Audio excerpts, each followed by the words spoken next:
Vamos aqui para um vídeo de informação. Vamos falar uma coisa interessante para você aí que é iniciante, está estudando desenvolvimento. Vamos falar sobre softwares modernos. Então existe essa metodologia aqui chamada The 12 Factor App.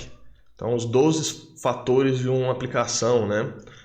Então isso aqui é como se fosse um manifesto, né? Então nesse site aqui 12factor.net tem aqui a versão em português dela, né?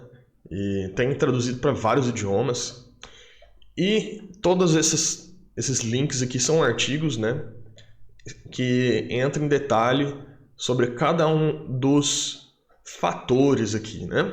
Mas para facilitar aqui, deixar o vídeo mais dinâmico, vamos acompanhar esse post aqui no Dev2 do Michael de Prisco, que ele vai falar, né? Que aqui a metodologia dos 12 fatores é um conjunto de boas práticas para construir aplicações modernas e nativas para cloud.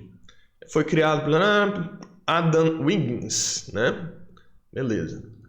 Codebase. Então, Codebase seria o seu repositório, né?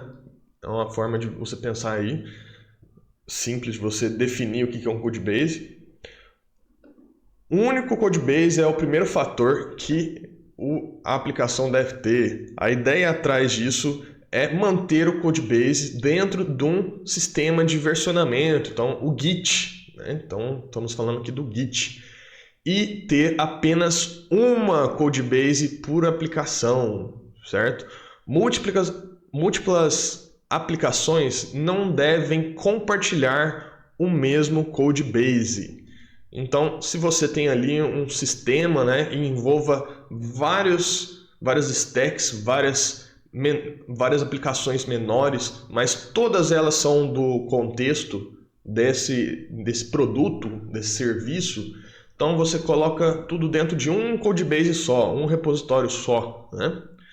Dependências, o segundo fator é as dependências. A aplicação deve declarar e isolar todas as suas dependências. Então isso permite uma reproducibilidade, então a facilidade de você executar, né, uma propriedade melhor de execução, né, quer dizer, fica mais simples de executar, né, e portabilidade, então fica mais fácil de você sair de um sistema para outro, sair de uma arquitetura para outra. Configuração deve ser armazenada no ambiente. Isso faz a aplicação ser facilmente configurável para ambientes diferentes, como, por exemplo, desenvolvimento, staging, production. Então, para que tem esses ambientes, né? Para que tem esse isolamento? Então, imagine que você tenha um sistema aí que processa pagamentos e você vai criar novas funcionalidades em cima do pagamento. Você vai querer realmente rodar as transações para todos os testes que você faz. Então você está desenvolvendo, por exemplo, e você precisa executar uma transação para você conferir se aquela alteração, enfim, se alguma funcionalidade deu certo, né? Você não vai querer que realmente seja efetuado um pagamento. Você vai querer que seja um pagamento de teste. Então, essas aplicações, esses serviços de pagamentos, né, eles te provém um ambiente de testes. Então, vai ter ali uma configuração diferente, né? Então, vai ter uma configuração para quando é o cliente real e quando você está desenvolvendo. Então, por isso, a sua aplicação deve ter a configuração armazenada dentro do próprio ambiente. Então, o ambiente que vai ditar quais são as configurações da aplicação. Backend services, como por exemplo banco de dados, filas, caches, devem ser tratadas como recursos anexados. A aplicação não deve assumir sobre a localidade desses recursos e deve ser capaz de facilmente substituí-los, certo? Então, o que fala aqui? A aplicação should not make assumptions. Então, o que é um assumptions? Boa pergunta, né? O que é um assumption? Eu não lembro. Uma brincadeira. Então, um assumption é uma afirmação. Você faz uma hipótese, né, uma certeza que você tem sobre aquilo lá. Então, a sua aplicação não deve depender diretamente daquele banco de dados em específico, daquele cache em específico. Por quê? Se você usa MySQL e quer mudar para Postgres, fica mais fácil se você tirar essa dependência tão direta, tão explícita, né? Então, esse aí é um outro ponto, né? Build, release, run. Então, construa, ponha em produção, release, né? E execute. Eles devem ser mantidos separados. Isso permite para maior controle sobre o ciclo de vida da aplicação. Beleza? Então, build, o que seria? Então, é preparar os componentes do sistema, o código, você compila ele, né? Você tira as coisas que você não vai precisar usar e você pega esses artefatos e junta com as configurações, você tem ali um release, né? E você tem ali você executa ela. Então, esses passos devem ser separados. Assim, se você precisa alterar alguma coisa sobre a build, você não influencia na release, na run e por aí vai, né? Processos. A aplicação deve ser criada, desenhada para rodar como um ou mais processos sem estados. Isso permite escalabilidade e resiliência. Então, por que tem essa ideia aqui, né? Então, vamos supor que você vai receber um fluxo grande de dados, né? Então, vamos falar sobre escalar, né? Então, se você tem um serviço que não guarda estados, não importa qual servidor que vai atender a sua requisição. Ou seja, não importa se vai processar. Vamos supor que eu tenho duas partes num processo, né? Eu preciso mandar uma requisição agora e depois daqui 5 minutos eu mando outra.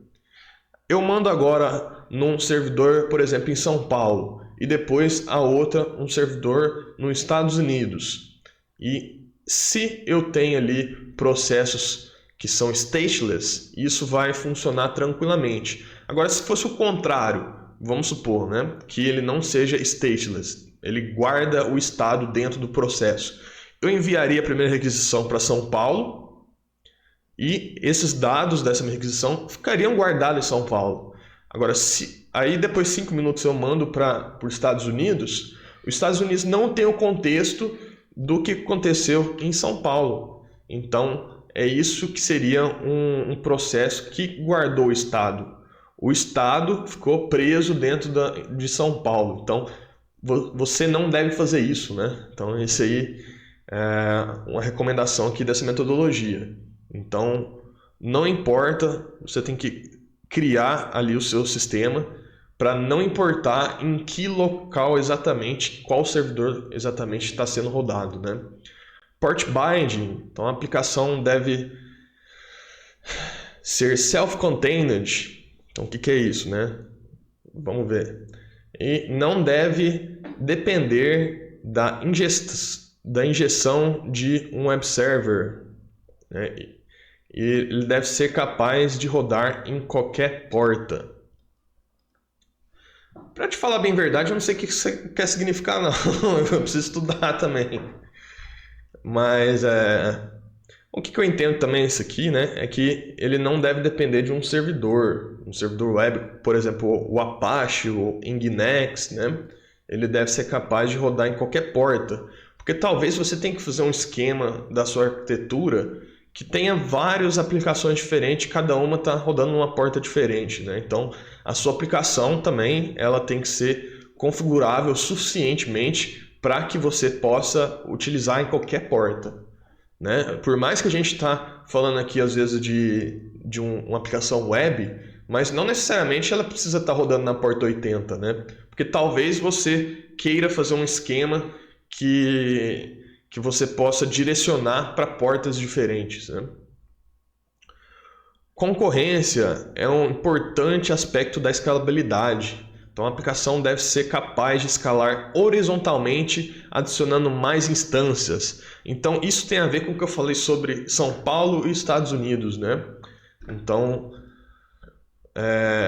escalar horizontalmente é isso, adicionar mais instâncias, mais locais diferentes. Então, por exemplo, eu estou tendo um problema de só usar São Paulo, né? Só São Paulo não está dando conta, então preciso adicionar uma máquina em outro lugar. Isso é escalar horizontalmente. Agora, se eu falar, São Paulo não está dando conta nessa máquina, deixa eu colocar uma máquina mais parruda. Então, a gente está falando aí de escalar verticalmente, certo?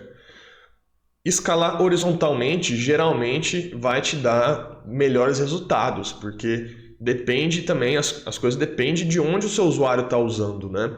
Então, se o usuário é aqui do Brasil, você vai querer que o seu servidor esteja no Brasil também, né? Você não vai querer o seu servidor lá na China, porque vai ter uma latência absurda, né? Não vai ser um bom caso. Porém, pode ser que você tenha clientes na Ásia, não é verdade? Então, essa metodologia preza para que você construa a sua aplicação, mantendo em mente que você pode fazer esse movimento. Talvez você tenha que ter instâncias em vários locais diferentes, né? Então isso tem tudo a ver também com a questão de você não guardar os estados, né? Disposability. Então, essa aplicação deve ser criada para ser descartável, né? Isso significa que ela deve iniciar rápido e deve desligar de forma graciosa, né? Então, o que é uma forma graciosa, né? Sem causar problemas, né? Sem causar efeitos diversos, né? Dev, prod, parity, né? Os ambientes de desenvolvimento, stage e production devem ser os mais similares quanto possível. Isso permite que não tenha surpresas quando você estiver colocando essa aplicação em produção. Ou seja, eu vou usar a mesma versão da minha linguagem de programação tanto em desenvolvimento quanto na máquina para o cliente. Eu vou usar as mesmas versões, eu vou usar as mesmas bibliotecas, eu vou usar o mesmo sistema operacional. Isso é a paridade entre desenvolvimento e produção, certo? Então, você não vai ter ali um conflito de pacotes que estão em versões diferentes, às vezes mudou ali alguma coisa, enfim, você quer ter ali o mais similar possível. Logs. Então, a aplicação deve gerar logs como event streams, né?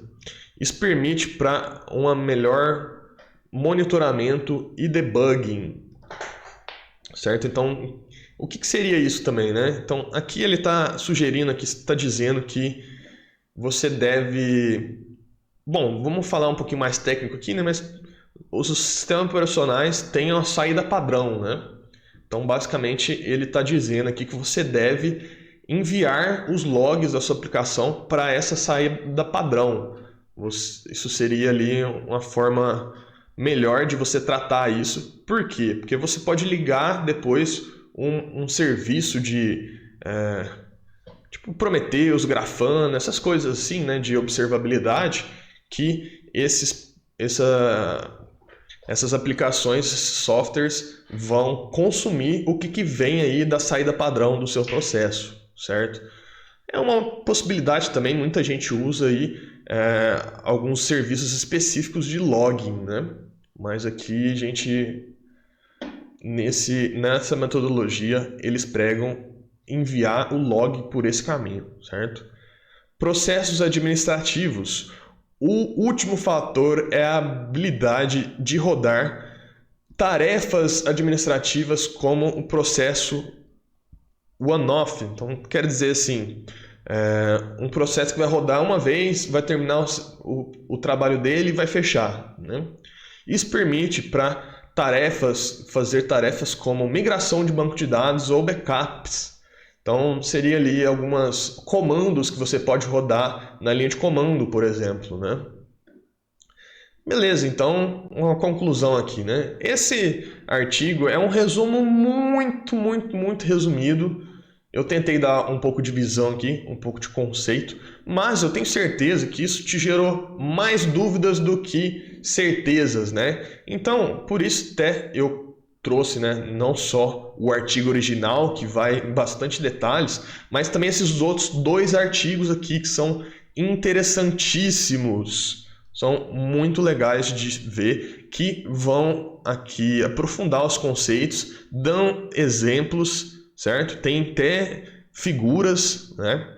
Isso tudo aí você vai entender melhor isso tudo aqui que a gente conversou nesse vídeo aqui, beleza? Não só esse, mas também esse, né?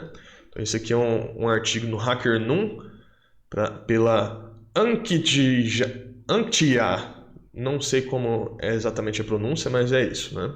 E aqui no blog da Hat Hat, então uma grande empresa aí, falando do Bob Rasselman, né? Também indo mais a fundo, tem muitas imagens, tem exemplos, muito bacana também esse artigo aqui, você vai entender exatamente tudo isso que o 12 Factor fala, beleza? Então ficou aqui essa ideia, você que está aprendendo, você está procurando emprego, você precisa saber disso, você precisa saber, claro, né? Na prática, às vezes você vai pegar o jeito. Então, muitas das coisas aqui eu já sabia que era assim que funcionava, já sabia o objetivo. E depois de ler, eu falei assim: nossa, realmente, né? Aqui fala sobre aquela tal coisa lá que eu via que fazia, não entendia tão bem, mas é um fator aqui de qualidade, né? Então, basicamente é isso. Os artigos, os links vão estar na descrição, beleza? E curte o vídeo, se inscreve no canal e manda pergunta aqui nos comentários também. O que mais você quer saber? Você aí que está estudando, você tem alguma pergunta? Beleza? Falou, um abraço, até mais.